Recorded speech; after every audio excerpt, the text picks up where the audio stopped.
Itu lagi ngapain tuh? Lagi ngapain? Lagi baca artikel yang menarik banget. Tentang apaan tuh?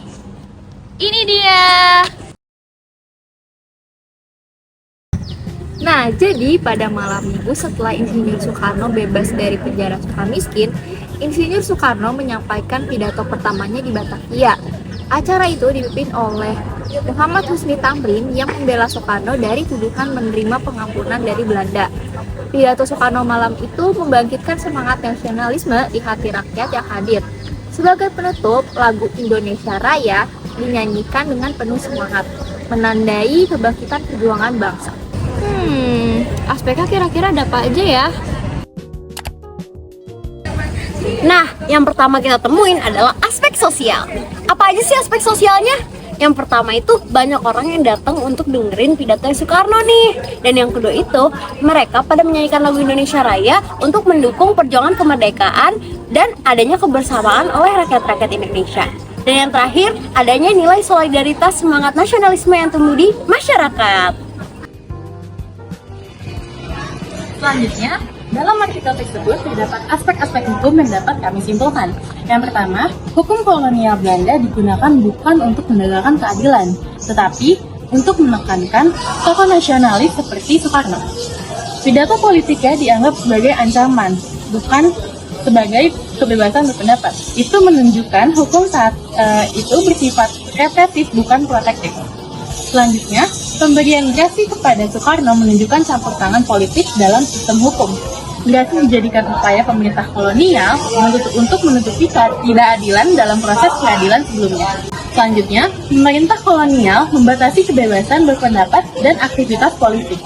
Bahkan setelah Soekarno dibebaskan, ia tetap diawasi dan tulisan-tulisannya juga disensor. Yang terakhir, ketidakadilan hukum kolonial menumbuhkan kesadaran nasional akan pentingnya sistem hukum yang adil dan merdeka, yang kemudian menjadi dasar cita-cita hukum Indonesia. Aspek politik dalam artikel tersebut terlihat dari bagaimana Soekarno kembali tampil di Batavia pada tahun 1932, tak lama setelah keluar dari penjara Sukamiskin. Pada saat itu, situasi politik di Hindia Belanda masih sangat tegang. Pemerintah kolonial berusaha menekan setiap gerakan rakyat yang menuntut kemerdekaan. Tetapi, Soekarno tidak tinggal diam. Ia berdiri di depan masyarakat dan menyampaikan pidato yang membangkitkan semangat perlawanan. Dalam pidatonya, Soekarno menegaskan bahwa bangsa Indonesia harus memiliki kekuatan politik sendiri dan tidak terus berada di bawah kendali Belanda. Ia mengajak rakyat untuk sadar bahwa kemerdekaan tidak akan datang tanpa perjuangan dan persatuan. Kata-katanya menjadi pemicu semangat nasionalisme di tengah suasana penuh pengawasan. Kehadiran MH Tamrin dalam acara itu juga memperlihatkan solidaritas antar tokoh pribumi yang berjuang lewat jalur politik. Mereka berusaha menunjukkan bahwa rakyat Indonesia bisa bersatu dan memiliki suara sendiri di hadapan kekuasaan kolonial. Saat lagu Indonesia Raya dinyanyikan, suasana sangat mengharukan. Saat itu menjadi simbol keberanian dan identitas bangsa yang mulai tumbuh.